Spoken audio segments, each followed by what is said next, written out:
¿Está al 50%? ¿Cómo está su fe?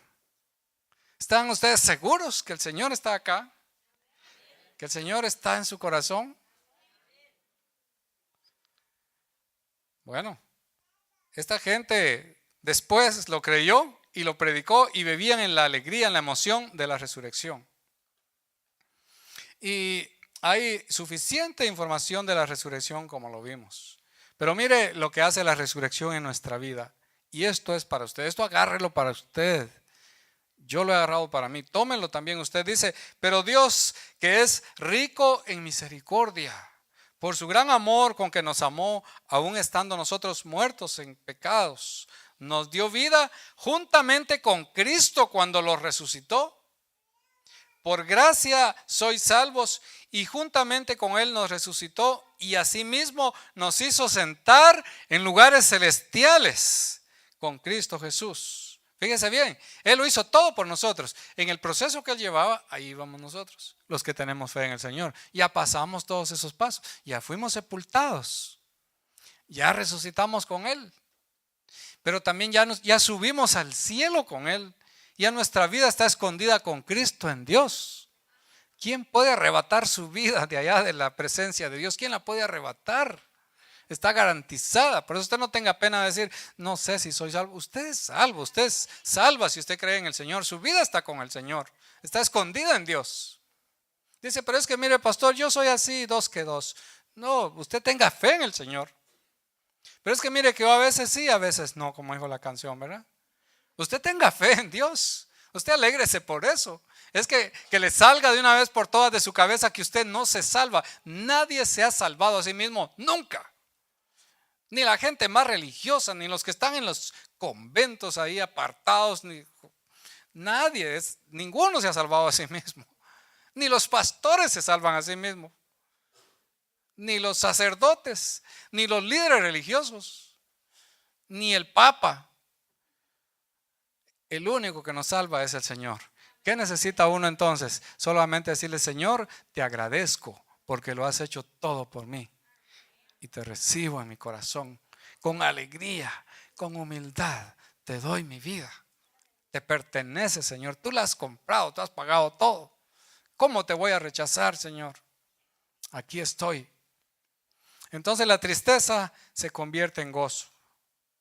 Esa tristeza que había tan grande se vuelve gozo, porque el Señor ha vencido al enemigo, ha vencido la muerte, ha vencido el pecado. ¿Sabe usted que el pecado mata? El pecado mata. Pero ahora cuando uno cree en el Señor, el pecado es como cuando le viene una plaga por ahí, pero usted tiene ese repelente y le viene la plaga y se va. Eso es el pecado ahora. Viene y nos quiere matar y no nos puede matar, porque el Señor ha vencido el pecado. El efecto, el poder del pecado. Por eso dice, ¿dónde está, oh muerte, tu aguijón? ¿Dónde, oh sepulcro, tu victoria? Gracias sean dadas a Dios, que nos da la victoria por medio de nuestro Señor Jesucristo. Así que si el Señor resucitó, nosotros también vamos a resucitar. De eso se trata, ¿verdad? Vamos a morir y vamos a resucitar. No nos vamos a ir de una vez, no como ese dicho desesperado que dice, se fue para siempre. Nadie se va para siempre si cree en Dios. Se va y regresa. Alguien sacó ahí una anécdota que decía, de eso que ponen en los negocios, cerrado por remodelación. ¿Qué pasa cuando está cerrado por remodelación? Cerraron porque van a poner mejor el lugar, ¿verdad? Lo van a preparar bien, le van a hacer quizás más grande, lo van a pintar, lo van a dejar muy bonito. Y después vuelve, pero ya remodelado. Y también pasa eso con nosotros. Cuando salimos de este cuerpo, entonces nos vamos con el Señor. Pero luego esto es remodelado porque dice que tendremos un cuerpo como el del Señor resucitado, un cuerpo glorificado. Estaremos en ese cuerpo. Nos separamos solo temporalmente, pero luego volvemos a esa casita, pero ya una casa mucho mejor.